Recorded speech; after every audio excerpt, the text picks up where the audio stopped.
रूस ने अमेरिकी ड्रोन पर तेल उछाला और प्रतिक्रिया में अमेरिका ने कहा कि यह बहुत ही गैर जिम्मेदाराना था। इसी बीच जर्मनी और ब्रिटेन ने रशिया के फाइटर जेट को घेर लिया। अब ये क्या है सारा बवाल, इसको समझने के लिए वीडियो को हमारे साथ आप अंत तक देखें।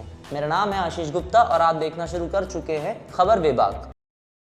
रूस फाइटर जेट्स ने मंगलवार को ब्लैक सी यानी काला सागर में अमेरिकी ड्रोन MQ-9 रीपर को मार गिराया। अमेरिका का दावा है कि यह घटना तब हुई जब रूसी जेट और अमेरिकी ड्रोन ब्लैक सी के ऊपर इंटरनेशनल एयर स्पेस के चक्कर लगा रहे थे। अमेरिका ने कहा कि 2 रशियन Su-27 फाइटर जेट्स ने अमेरिकी ड्रोन को पहले 40 मिनट तक घेरा, फिर ऊपर से फ्यूल गिराया। इससे ड्रोन के प्रोपेलर को नुकसान पहुंचा। इसके बाद ड्रोन को तबाह कर ब्लैक सी में गिरा दिया गया। सुनने में तो बड़ा ही विचित्र लगता है, लेकिन तरीका बड़ा ही अनोखा था। किसी ड्रोन के ऊपर जाके उसके प्रोपेलर में तेल गिरा देना। अब इससे कोई कह भी नहीं सकता कि ड्रोन पर हमला हुआ, और ये हुआ भी।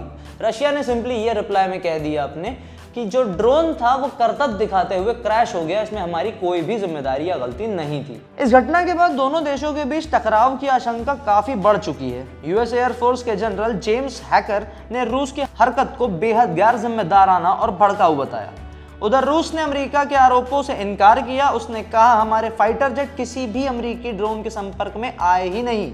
साथ ही कहा कि हम अमेरिका के साथ किसी प्रकार का टकराव नहीं चाहते। जाहिर सी बात है, रूस कैसे ही अमेरिका के साथ किसी प्रकार का टकराव अभी सहन कर पाएगा जब वो एक साल से, गत 1 वर्ष, पिछले बीते 1 पूरे साल से यूक्रेन की छाती पर चढ़ा हुआ है और उन पर हमला पे हमले किए जा रहा है। ऐसे कंडीशन में अमेरिका के साथ एक और वॉर रशिया अफोर्ड नहीं कर पाएगा, उसकी हैसियत के बाहर हो जाएगा।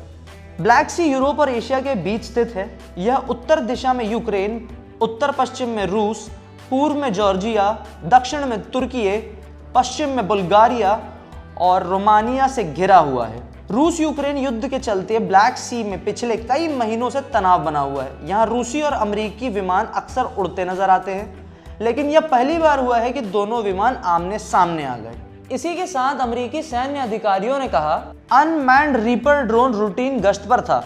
यूक्रेन के क्रीमिया प्रायद्वीप से करीब 128 किलोमीटर दूर दक्षिण पश्चिमी में 2 रूसी Su-27 फाइटर जेट्स करीब 40 मिनट तक अमेरिकी रीपर ड्रोन के आसपास उड़ान भरते रहे। इसके बाद ये लड़ाकू विमान इसके ऊपर उड़ान भरने लगे और ड्रोन को नीचे लाने को मजबूर किया गया। पेंटागन ने कहा कि यूक्रेन के जंग के बाद रूस और अमेरिका की सेनाओं के बीच यह पहला फिजिकल संपर्क है। अमेरिका के एक सैन्य अधिकारी ने यह भी कहा कि अभी तक गिरे हुए ड्रोन को बरामद नहीं किया गया है। हम उसे ढूंढने की कोशिश कर रहे हैं ताकि वह गलत हाथों में ना लग जाए। तो यह है सारा ड्रोन का बवाल। अब कौन सा ड्रोन था, क्या था ये ड्रोन, आइए इन बातों को समझने का प्रयास करते हैं। चालक रहित विमान यानी कि अनमैन्ड एरियल व्हीकल, UAV, जिसे हम आम भाषा में ड्रोन भी कहते हैं। पिछले 30 सालों से ड्रोन का इस्तेमाल हो रहा है, न केवल मिलिट्री सर्विलियंस बल्कि फिल्म बनाने और किसी इलाके की मैपिंग, और अब तो सामान डिलीवरी जैसी आम चीजों में भी ड्रोन का इस्तेमाल होने लग गया है। और इसी रफ्तार से अगर ड्रोन साइंस आगे बढ़ता रहा तो बहुत जल्दी हम ओला उबर बुक करके ड्रोनों में उड़ भी रहे होंगे। जहां मिलिट्री सर्विलियंस का सवाल है तो इसकी शुरुआत 1990 के दशक में अमेरिका द्वारा की गई थी। मिलिट्री टेक्नोलॉजी के एडवांसमेंट के साथ ही ड्रोन का इस्तेमाल दुश्मन को मार गिराने के लिए भी किया जाने लगा। 1999 में कोसोवो वॉर में सर्बिया के सैनिकों के गुप्त ठिकानों को पता लगाने के लिए पहली बार सर्विलियंस ड्रोन का इस्तेमाल हुआ था। 2001 में अमेरिका 9/11 के हमले के बाद ड्रोन हथियारों से लैस हो गया। उसके बाद तो जैसे ये सबसे एडवांस हथियार के तौर पर विकसित होने लगा। अमेरिका में हुए 9/11 अटैक के बाद अमेरिका का वेपन्स रेवोल्यूशन तो हम सबने देखा है। आर्म्स एंड एम्यूनिशन में अमेरिका सबसे आगे निकल चुका है। सोचने की बात है, इस तरह के टेररिस्ट अटैक होने के बाद ही किसी कंट्री को वेपन्स और आर्म एम्यूनिशन के लिए जागरूक होने की याद क्यों आती है?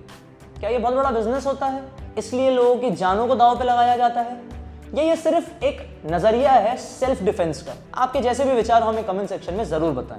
यूएस एयरफोर्स ने रूस के रवैये को बहुत ही गैर जिम्मेदाराना और भड़काऊ बताया। यूएस के जनरल जेम्स हैकर ने कहा, रूस की एयरफोर्स का रवैया बेहद गैर जिम्मेदाराना और भड़काऊ है। इसे प्रोफेशनल वर्कआउट भी नहीं कहा जा सकता। उनके दोनों एयरक्राफ्ट भी क्रैश हो सकते थे। वो पहले भी इस तरह की हरकतें करते रहे हैं। हम इस मामले की जांच कर रहे हैं। जांच होती रहती है, चीजें आती है, चीजें जाती हैं, फाइलों के ऊपर फाइलें जमने लगती हैं, लेकिन जांच का रिजल्ट, निष्कर्ष, परिणाम वो हमें नहीं मिल पाता। चलिए, इन सारी चीजों को जब हम देख रहे थे और ये सारी चीजें जब घट रही थी, इस बीच एक घटना और घटी कि जर्मनी और ब्रिटेन के एयरफोर्स ने रशिया के एक फाइटर जेट को एस्टोनिया के पास घेर लिया, जो कि नेटो का हिस्सा है। वेस्टर्न मीडिया के माध्यम से खबर निकल कर आ रही है कि जर्मनी और ब्रिटेन के लड़ाकू विमान एक साथ मिलकर रूस के एक विमान को नेटो देश एस्टोनिया के पास घेर लिए। मीडिया ने यह भी बताया कि जहाज एस्टोनिया के हवाई सीमा के बहुत करीब से उड़ रहा था।